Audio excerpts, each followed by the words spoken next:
Well, good morning, everybody. I want to just do a quick talk, if I can, sort of about the different, the state of our musical tradition right now. Like, somebody over at the Patreon group asked me to elaborate on something I said. And basically the gist of what I said is that bluegrass banjo picking and what's become known as round peak banjo picking are, in my view, too limited. It's too limiting on the banjo player for me, for my tastes, and it's that's part of the reason why I started doing all these YouTube videos, and I started a Patreon group.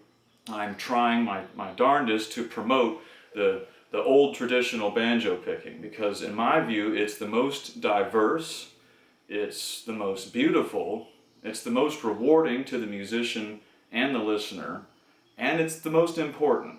It's also the most traditional. So let's try to pick this apart. And I guess the best way for, I want to disclaim everything I'm about to say with, I am going to try real hard. I do not want to offend anybody with this. I know that people get offended, just about no matter what you say these days, and maybe it's always been that way, but it's certainly that way today. And my intention is not to rile anybody up. I don't want to put down banjo pickers or round peak musicians or anything like that, not at all. And if you just listen to me, I think you won't be offended, because I really do love bluegrass music. I love Earl Scruggs and Bill Monroe and all those people. There's some fine music that came out of that tradition, and that is still coming out of that tradition today, I'm sure, although I admit I don't really follow any contemporary bluegrass bands particularly. And the same is said of round peak. I love Tommy Jarrell. I love Fred Cochran, and I love, Kyle Creed, Wade Ward, Riley Boggs, Kirk Sutphin. These people are the real deal, okay? And, in my view, I wouldn't even divide it up so much and call it round peak versus traditional banjo picking, because true round peak is a form of traditional banjo picking, And if we want to paint with a really broad brush, which I like to do, we could even say that bluegrass banjo picking is traditional, because Earl Scruggs, he was a folk. He was a man who developed his own picking style, and it just happened to take off and get commercialized, and so now we don't think of it as a traditional style, because I guess it's sort of morphed into something else, But anyhow, so I think maybe I've laid out my feelings about it, and I hope that anybody who was about to get offended maybe will be calm and won't get offended. But so there's no reason to get worked up over this. We're just talking about banjos, right? But somebody asked me to elaborate on what I said, and I basically said, yeah, that bluegrass and round peak picking is too limiting on the banjo player. I think I said the exact words I used was that those two forms are tonally limited. They don't allow the banjo to fully express itself. You're using things like metal finger picks, and planting your pinky and your ring finger right up next to the bridge, and that's it. And then it's rolls. It's series of rolls down here and chords up here with a few bends and slides and stuff. But mostly it's the crazy right hand, right? And that's just the one way you play bluegrass. There's one thing right there. When you make everybody put on metal and plastic finger picks and plant their hand a certain way, and put a tennis ball up under their wrist so they get the right arch and all this stuff, and just pick the devil out of that thing, and it's a rolling pattern. Well, you can hear it for yourself in a bluegrass band, unless it's one of the bands where the banjo picker is like, a famous, like Earl Scruggs or Ralph Stanley or whatever. The banjo's just in the background. It's basically like another upright bass in the back of the band, just kind of rolling along. It's beautiful. It really is awesome, but that banjo is only doing one thing. That's all he's doing, he or she. Another thing I'll say too is when you go around to Some of the more obscure, like music festivals, like Doc Boggs Day up in Weiss County, Virginia, for example. This is a great example of it, but I've seen it elsewhere. There'd be a lot of old timers that come out of the woodwork to come to the Doc Boggs Festival up there, right? And they have some traditional bands and players, but they have bluegrass too. And those old people, the old timers, the wives and the husbands and from way back, they come there because they want to dance. They all know how to dance. They all square dance in flatfoot, and they want to dance. And whether they know the difference or not, well, they do know the difference, because when the bluegrass band starts picking away, all the dancers sit down. When the traditional band goes up and they see that old boy's playing the drop thumb banjo, he or she, then they get up and they start dancing. And that's a true fact. I've seen it on numerous occasions. So that tells you something right there, you know. But let's get back to what I was saying, how it's limiting. I mean, that's very limiting, right? Everybody basically plays the same kind of banjo. You know, what's cool about traditional banjo is you can slap a resonator on there. You can put 2 or 3 or 4 finger picks on your right hand. And it's all traditional. We don't have any rules in the traditional banjo scene. There's basically no rules, you know.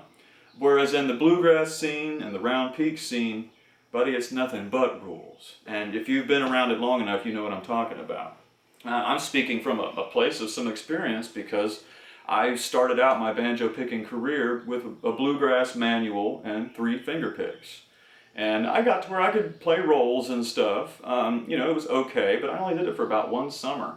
And I got bored with it pretty quick, because I didn't really understand why at the time, but it's all the same. And it's just progressively more complex rolls and stuff as you go. So that's great, that's fine and dandy, but that wasn't enough for me. I needed more, okay? So then I started to hear basically what I now realize is like round peak style stuff. Well, really the first time I heard it was from Ernie Williams, and he's out of Sand Mountain, Alabama. And people there, you know, Sand Mountain has its own little style going. So Ernie played the old overhand drop thumb banjo, and I fell in love with that. Fast forward a few years, after I was out of the Army, I was looking to go to a university. I wanted to go to Appalachian State up in Boone. I had the GI Bill, so I moved up there and I started going to Appalachian State. And I immersed myself for 5 years in basically the round peak, the current round peak banjo community. And what I found, and this is, I hate to to get a little negative here, but what I found when I started going to all those festivals up there, Cliff Top, Mount Airy, Merlefest, all those festivals like that. Everybody, if you're a banjo player, you better put a capo on that 2nd fret. You better have the railroad spikes installed, and you better spike your 5th string down, because nobody gives a damn about you as a banjo player. They don't care. You're just there to back up the fiddle player.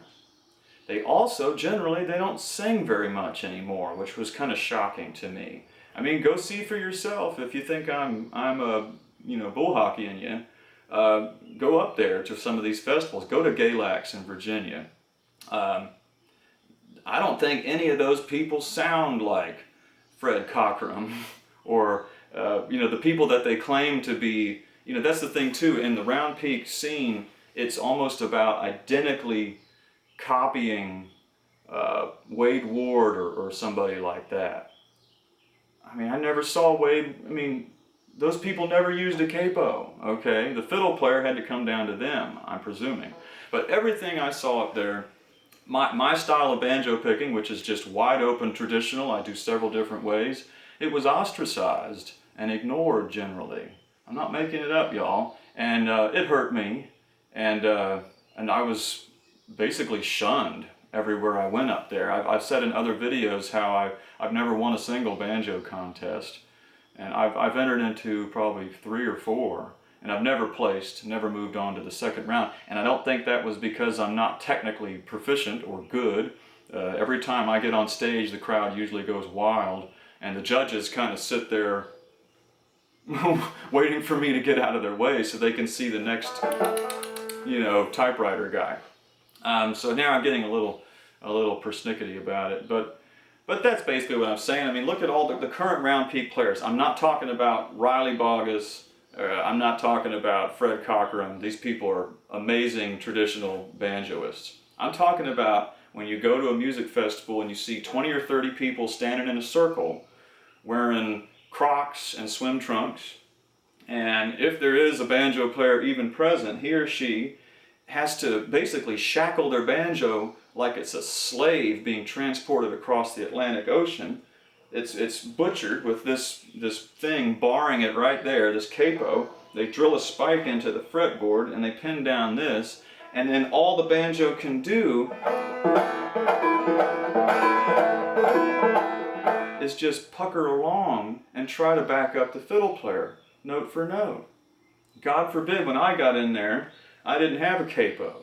But hell, I got one and tried to play with these people. But still, they can't stand it. The moment I start trying to lay down a rhythm, people start backing away.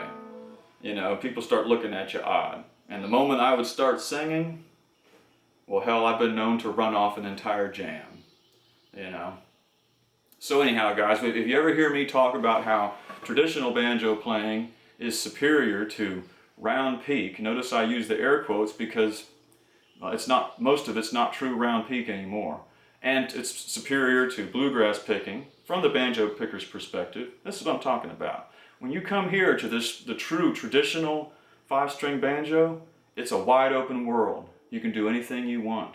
It's pure freedom and pure tradition, which is what it's all about, guys. So thanks for looking, and yeah, take care. You'll see me soon.